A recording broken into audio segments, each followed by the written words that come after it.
पाकिस्तान खित्ते में भारत से बड़ी ताकत बन चुका है। पाकिस्तान की फौज और मईशत दोनों ताकतवर हैं। परवीन सुहानी के सच ने एक मर्तबा फिर भारतीय मीडिया में आग लगा दी। खास मेहमान, जाने माने मेहमान परवीन साहनी जी इस वक्त मौजूद हैं, फोर्स मैगजीन के एडिटर हैं। सबसे पहले मैं आपसे सीज फायर पे जानना चाहती हूँ, उसके बाद मैं ये भी जानूंगी, मैं आपका एक ट्वीट देख रही थी जिसमें आप यूरोपियन यूनियन की स्पोक्स पर्सन को कोट करते हुए ये कह रहे थे कि कैसे पाकिस्तान एक मेजर रीजनल पावर बन गया है। वो कह रही हैं, लेकिन ये भारत की शर्त पर या भारत की कीमत पर कैसे हो रहा है। तो सबसे पहले मैं आपसे पूछना चाहती हूँ, नेतन्याहू और डोनाल्ड ट्रंप के बीच काफ़ी इस वक्त पहली बार देखने को मिल रहा है कि काफ़ी तनाव है। इस जंग को क्या आप ख़त्म मानते हैं, इसको जारी मानते हैं, इसका क्या फ्यूचर है? देखिए, first of all thank you, मुझे आपने अपने उसमें शो में बुलाया।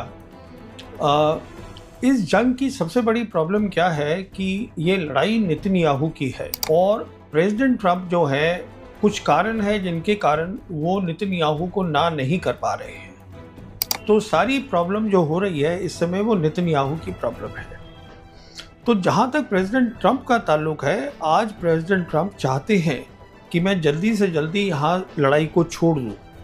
ना तो वो छोड़ सकते हैं ना वो रह सकते हैं। उसका मैं कारण आपको बताता हूँ। छोड़ वो इसलिए नहीं सकते, एक तो वो दुनिया में लूज़र लगेंगे, और अगर वो हार रहे हैं, अमेरिका हार गया है अगर मिलिट्री जंग में ईरान से, तो इसका असर हर जगह पड़ेगा। इसका असर ईस्ट पैसिफिक में पड़ेगा, जहाँ चाइना के साथ इनकी लगी हुई है, मतलब वो कशमकश चल रही है। इसका असर पड़ेगा यूरोप की लड़ाई के ऊपर। इसका असर पड़ेगा जो ये अपना काम कर रहे हैं वेस्टर्न पैसिफिक में, कहने का वेस्टर्न हेमिस्फीयर में। कहने का मतलब ये है कि अमेरिका की हार का इम्प्लीकेशन हर जगह है, तो इसलिए वो छोड़ना मुश्किल है। दूसरा कारण ये है, पेट्रो डॉलर है। जैसे आपके व्यूअर्स को मालूम होगा पेट्रो डॉलर क्या होता है। वो एक सीधी सी बात है कि जितनी भी ये कंट्रीज़ हैं गल्फ़ कोऑपरेशन काउंसिल की, इनसे बात हो रखी है अमेरिकन की कि आप जो है अपना जो तेल बेचते हैं, फर्टिलाइज़र बेचते हैं, जो ऑयल, जो गैस बेचते हैं, उसको आप डॉलर्स में बेचिएगा। तो अगर वो यहाँ से चले जाते हैं तो कहने का मतलब ये है कि वो डॉलर की प्रॉब्लम हो जाएगी। पेट्रो डॉलर इसको हम बोलते हैं, डिटेल में नहीं जा रहा हूँ इस समय। तो और जैसे कई लोग ये भी जानते हैं कि जो नेशनल डेट है आज अमेरिका का, वो 39 ट्रिलियन डॉलर्स है। उसका इंटरेस्ट ही हर साल 1 ट्रिलियन डॉलर है। और अगर ये पेट्रो डॉलर बंद हो गए तो फिर उनको प्रॉब्लम हो जाएगी अपना डेट ही क्लियर करने में। कहने का मतलब है वो छोड़ नहीं सकते। अच्छा, वो रह भी नहीं सकते, उसका कारण ये है कि लड़ाई हार चुके हैं। उनके पास आज कोई भी मिलिट्री ऑप्शन नहीं है, कुछ भी। लड़ाई हार चुके हैं तो फिर लड़ाई, जब जो लड़ाई हारी जा चुकी है, वो लड़ाई चल क्यों रही है? वो लड़ाई इसलिए चल रही है क्योंकि एक बड़ी ताकत है, नेतन्याहू जो है वो नहीं मान रहे हैं। नेतन्याहू अभी लेबनान में अपना कर रहे हैं ऑपरेशन। यही कारण है कि ईरान ने कहा है, अब ईरान एक जीती हुई पार्टी है। ईरान वो है जो कंट्रोल कर रहा है हरमुज को, वो ईरान के कब्जे में है। तो ईरान ये कह रहा है कि अगर आपको बात करनी है, नेगोशिएशन करनी है, तो सीज फायर हर फ्रंट पे होना चाहिए, जो नेतन्याहू नहीं मान रहे हैं। तो उसके जवाब में अब ईरान ने ये कहा है कि अब हम 1 हफ्ते तक हम आपसे बात ही नहीं करते।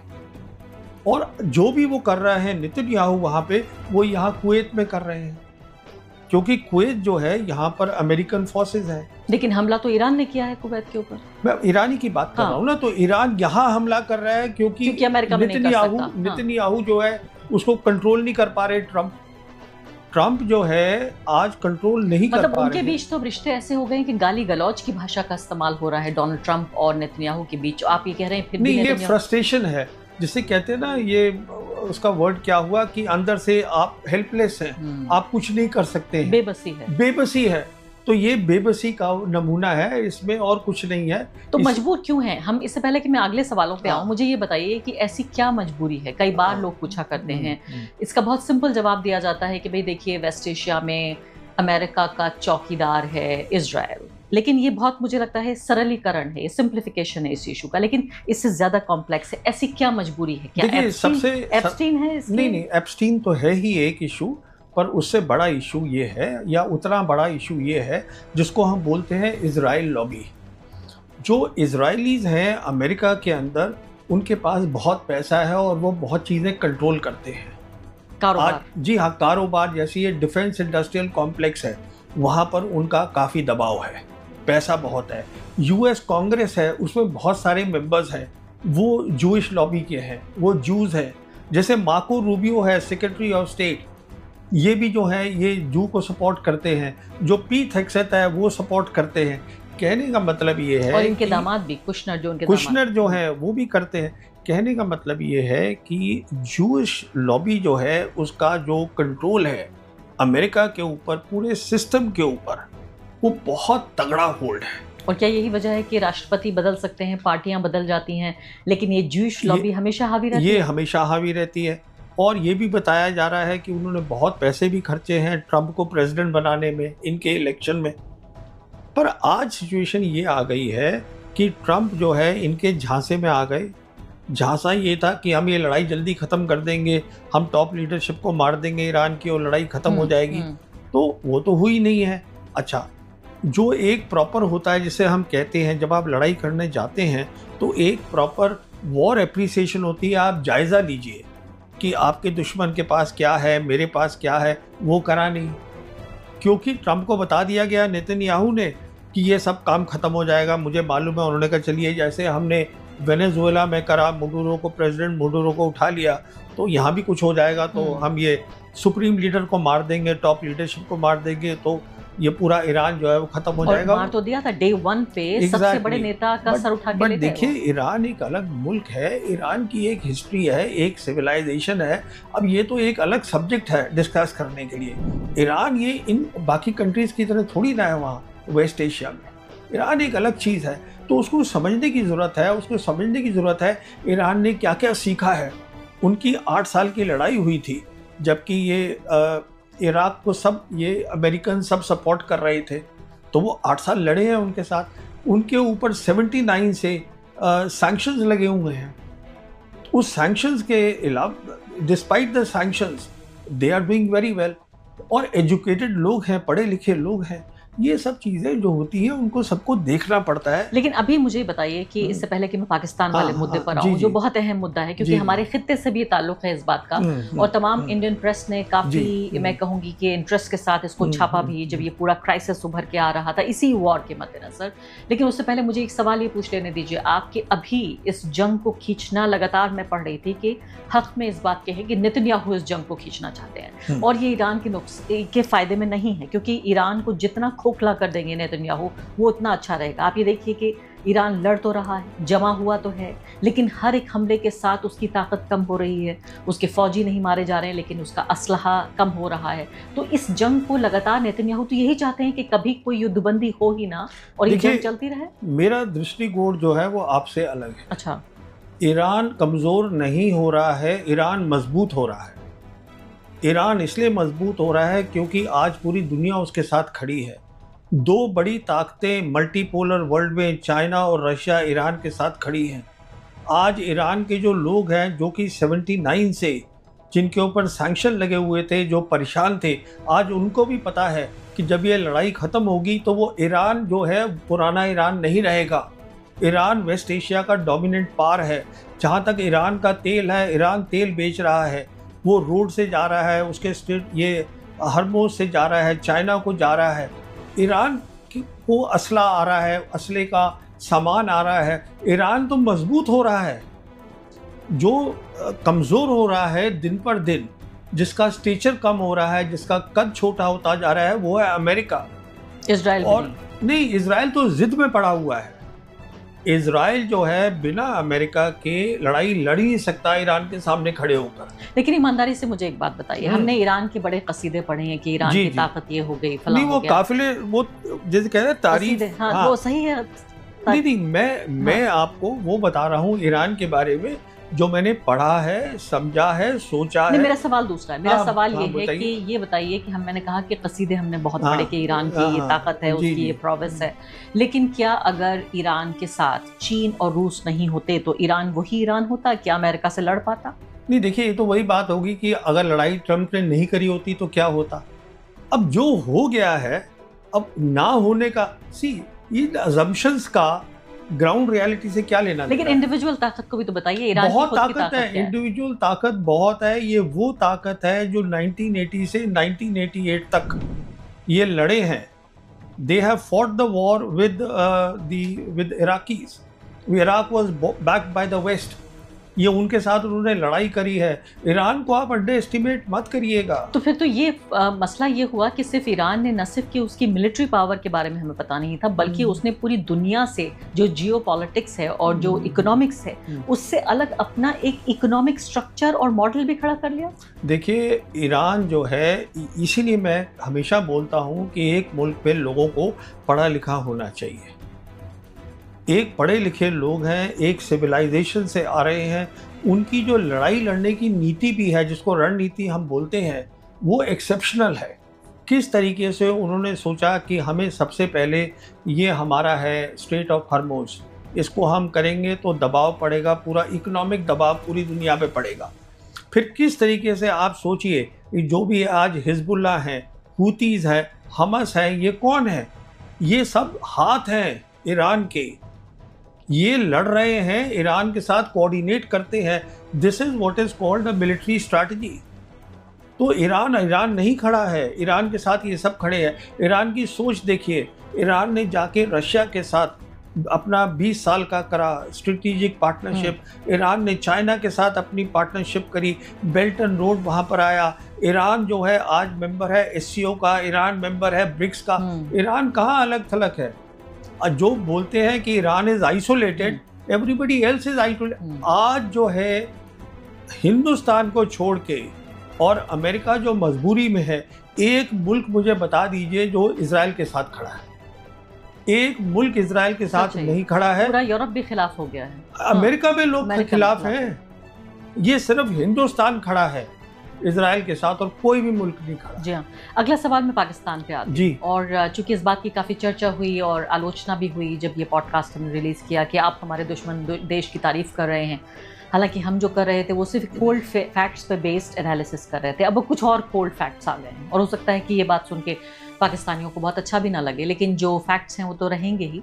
अभी की बात है ये 2 दिन पहले की, जब आसिम मुनीर और साथ ही उनके प्राइम मिनिस्टर शहबाज शरीफ दोनों सऊदी अरब गए। इसके अलावा उनके डेप्यूटी प्राइम मिनिस्टर को फ़ौरन तलब किया गया अमेरिका जाने के लिए, वहाँ वो गए। ये सब कुछ एक डिप्लोमेटिक क्राइसिस के तौर पर उभर रहा है, क्योंकि सीज़ फायर की इस पूरी कड़ी में अब्राहम अकॉर्ड्स पर सिग्नेचर चाहता है अमेरिका, पाकिस्तान से भी, दूसरे मुल्कों से भी जाता है, सऊदी अरब भी करे, बाकी लोग भी करें, जो कि पूरी तरीके से एंटी ईरान है अब्राहम अकॉर्ड्स। मैं उस पर भी आऊँगी कि उसका क्या रेलेवेंस है, लेकिन क्या आप इस डिप्लोमेटिक क्राइसिस को देख रहे हैं कि जो कंट्री एक तरह से शांति के मसीहा के तौर पर उभरा कि कैसा मैसेंजर ऑफ पीस बन गया है, पूरी दुनिया की सबसे बड़े नेता आकर टेबल पर बैठ के बातचीत कर रहे हैं। ईरान और अमेरिका ने 50 साल बाद पहली बार टेबल पर बैठे और बातचीत हुई, तो एक तरह की कामयाबी तो थी, लेकिन वही अब एक डिप्लोमेटिक क्राइसिस में बदल गई है। देखिए, इसके ऊपर भी आपसे मेरा नज़रिया बिल्कुल अलग है। जैसे हम ईरान पे बात कर रहे थे, पाकिस्तान एक, अभी वो EU की फॉरेन मिनिस्टर थी वहाँ पर, पाकिस्तान आई थी कैलिस। उन्होंने कहा है that Pakistan is a regional major power. And how do you define the region? Region क्या है? रीजन आज ये 3 एरियाज हैं, Central Asian republics, West Asia, South Asia. और आज Trump needs Asim Munir more than Asim Munir needs Trump.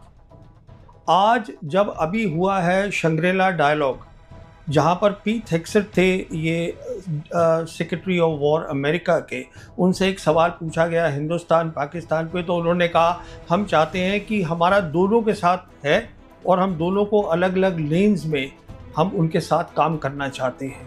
आज जो पाकिस्तान है, Pakistan is the established mediator for West Asia peace. अगर यहाँ पीस होगी, उसकी मीडिएशन होगी, जो अभी हम उस स्टेज पे पहुँचे ही नहीं हैं, क्योंकि ये सीज फायर ही नहीं हो पा रहा है। अगर होगी तो फिर से पाकिस्तान होगा। पाकिस्तान का जो है, ये जितनी भी कंट्रीज हैं रीजन की, सबके साथ रिश्ता अच्छा है। लेकिन फंस तो गया पाकिस्तान। पाकिस्तान कहाँ फंसा है? फंस ये गया कि अमेरिका ये चाहता है कि इससे पहले कि कोई भी सीज फायर हो, उसकी प्री कंडीशन, पहली शर्त ये लगा दी है कि अब्राहम अकॉर्ड्स पर ये मुस्लिम देशों को सिग्नेचर करने होंगे। क्या पाकिस्तान इजराइल को रिकॉग्नाइज कर सकता है? नहीं, देखिए, पहली बात तो प्रेसिडेंट ट्रंप को आप सीरियसली मत लीजिए, पहली बात। दूसरी बात, प्रेसिडेंट ट्रंप जो है, क्या वर्ड होता है, ही फील्स हेल्पलेस, लाचार है इस समय। यू सी, मैं इसलिए ये बोल रहा हूँ, जो अब्राहम अकॉर्ड है, पाकिस्तान का क्या रिस्पांस आया उसके ऊपर कि हम नहीं करेंगे? नहीं, उन्होंने कहा कि हम तो इसको तभी कंसिडर करेंगे अगर स्टेट ऑफ पैलेस्टाइन पहले करो। और उन्होंने ये कहा कि जहां तक नेतन्याहू है, he is a terrorist. This is a strong response coming. फिर क्यों गए सऊदी अरब? इसलिए उन्होंने ये रिस्पॉन्स दिया because they know that America needs them. आज अमेरिका को अगर देखिए, ईरान से अगर बात अमेरिका करेगा, ईरान के लिए आज मीडिएटर बेस्ट जो है वो पाकिस्तान है। Pakistan is acceptable to China, Pakistan is acceptable to Russia, इसलिए Pakistan is the best, is the only choice. लेकिन माना तो ये जाता है कि अमेरिका की दोस्ती उतनी खतरनाक, दुश्मनी इतनी खतरनाक नहीं होती जितनी अमेरिका की दोस्ती खतरनाक है। हेनरी किसिंजर ने ये बात कही थी, और मैं जब एक पैनलिस्ट से बातचीत कर रही थी तो उन्होंने यही बात कही कि पाकिस्तान एक तरह के एक उलझन में फंस गया है कि वो दोस्त भी बनना चाहता है, और जाहिर है IMF और वर्ल्ड बैंक इस सब पर आधारित है उनकी इकोनॉमी। जो आपने पहली बात कही हेनरी किसिंजर की, वो सही है। इसीलिए मैं बोलता हूं कि हिंदुस्तान जो जुड़ गया है एकदम इंडिया अमेरिका के साथ, this is not a good policy. तो इंडिया के लिए अगर अमेरिका की दोस्ती अच्छी नहीं है तो पाकिस्तान के लिए कैसे अच्छी होगी? पाकिस्तान ज्यादा समझदार है। पूछिए क्यों, मैं भी बता सुनिए बात को। देखिए, पाकिस्तान में जो एक अच्छी बात रही वो उनकी आर्मी रही। सुनिए इस बात को, जो पाकिस्तान के आर्मी चीफ हैं, जब पहली जंग हुई जम्मू कश्मीर की, जब सीज फायर लाइन बनी 1 जनवरी 1949 को सीज फायर लाइन बन गई, उसके बाद जो रिस्पॉन्सिबिलिटी हो गई जनरल हेडक्वार्टर्स की, वो ये हो गई कि हमें इंडिया के मुताल्लिक जो फॉरेन पॉलिसी है उसको हम ध्यान रखेंगे। We are responsible and we are also responsible for the security of Pakistan, because उस समय जो उनका कैपिटल था दैट वाज इन कराची। 49 उधर कराची में था। अच्छा, उसके बाद क्या हुआ, जब उन्होंने ये टेस्ट कर लिया 1998 में टेस्ट किया पाकिस्तान ने, उसके बाद पाकिस्तान जनरल हेडक्वार्टर ने बोला अब हम फॉरेन पॉलिसी भी रखेंगे, हम करेंगे। कहने का मतलब ये है कि जो उनका जनरल हेडक्वार्टर है, जो उनकी टॉप लीडरशिप है, उसको एक्सपीरियंस बहुत है इन चीज़ों का। उनको देखिए, ये चीज़ें एक्सपीरियंस से भी आती हैं, और हर बार उन्होंने जब भी करी है बातचीत या दोस्ती करी है अमेरिका के साथ, पाकिस्तानी जीते हैं। वो इसलिए जीते हैं क्योंकि उनको ये भी पता है कब छोड़ना है अमेरिका को, वो छोड़ देते हैं। लेकिन इसके पीछे तो मुझे लगता है सानी साहब यही है कि उनकी जो ज्योग्राफिकल लोकेशन है वो इस तरह से है कि वो बार्गेन कर सकते हैं, वो चाहें तो ब्लैकमेल भी कर सकते हैं। वो तो हमारी बॉर्डर्स, हमारा बॉर्डर तो ईरान से नहीं मिलता। ना, हमारी बहुत अच्छी लोकेशन है। देखिए, आज से जब मोदी सरकार आई थी, उस समय ये बात होती थी कि जो तीनों बड़ी ताकतें हैं, मल्टीपोलर वर्ल्ड बन गई थी तकरीबन, लोग मानते हैं 2017 में। उस समय मोदी सरकार थी यहाँ। उस समय सारा फोकस जो था वो इंडो पैसिफिक के ऊपर था, यूरेशिया पे नहीं था। अब यूरेशिया पे चला गया है। तो इंडो पैसिफिक पे जो था, अगर आप हमारी लोकेशन देखें, हम बीच बैठे हुए हैं इंडियन ओशन के। तो तीनों बड़ी ताकतें हमसे बात करना चाहती थी, पर हमने कहा कि हम चीन से बात नहीं करेंगे, और हमने कहा कि जो रशिया है वो अब इट इज़ अ पावर जो डिक्लाइन में है।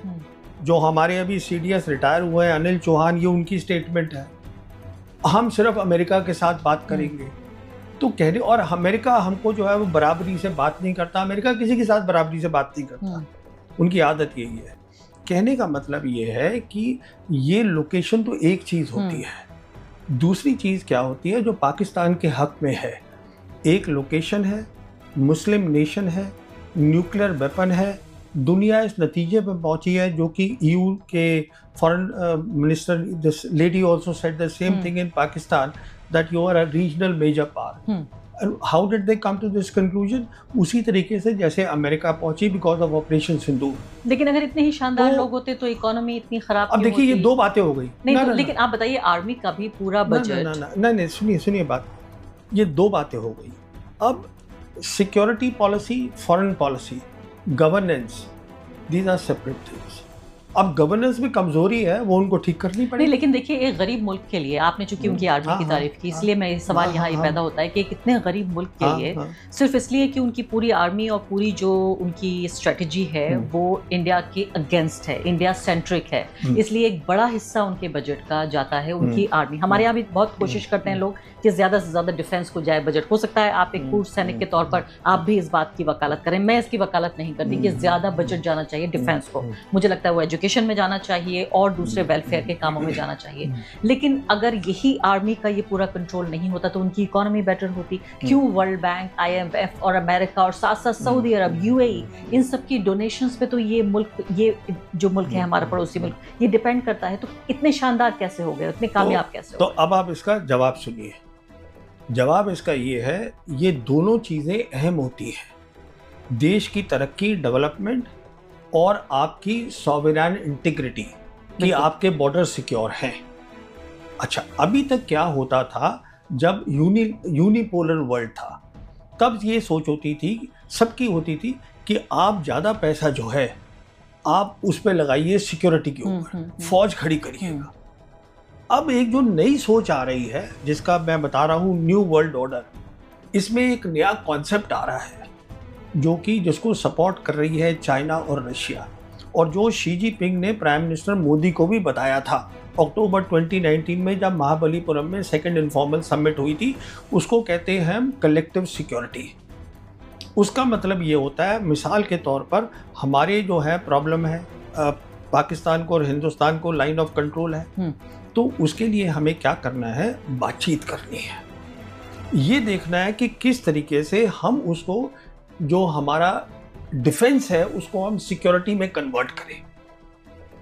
वो एक अलग कॉन्सेप्ट है जिससे कि ज़्यादा पैसा जो है वो डेवलपमेंट में लगाया जा सके। मिसाल के तौर पर ये सलाह जो है, ये पाकिस्तान को जब हमने 5 अगस्त 2019 को ये 370 और 35A हटाया जम्मू कश्मीर से, उसके बाद ये general Bajwa, Imran Khan prime minister, ये सब गए थे वहाँ पर चाइना। तो शी जिनपिंग ने खुद बताया था जनरल बाजवा को, जो जनरल बाजवा ने मुझे बताया था, जबकि उनकी 2022 में नेशनल सिक्योरिटी पॉलिसी इस्लामाबाद में उन्होंने करी थी, पब्लिक करी थी, तो मुझे भी वहाँ पे इनवाइट आया हुआ था। तो वहाँ मैंने उनसे खड़े खड़े ये बात करी थी। तो उनको ये बताया था शी जिनपिंग ने, जो उनकी मीटिंग हुई थी जनरल बाजवा की, आप ऐसा करिएगा, आप जो है कश्मीर इशू है, पर आपका बड़ा इशू होना चाहिए डेवलपमेंट। आप उस पर फोकस करिए। और उसको मिसाल दी उन्होंने कहा कि देखिए, हमने मकाऊ और हांगकांग के लिए 99 ईयर्स और 104 साल जो है हमने वेट किया, हमने डेवलपमेंट पे रखा फोकस। तो नाजरीन, ये थी आज की अहम खबर। अगर आप मजीद बाखबर रहना चाहते हैं तो हमारे चैनल को सब्सक्राइब करें। वॉइस ऑफ नेशन की वीडियोस देखने के लिए हमारा चैनल सब्सक्राइब कीजिए और बेल के आइकॉन पर क्लिक कीजिए ताकि आप हमारी तमाम आने वाली वीडियो से बाखबर रह सकें।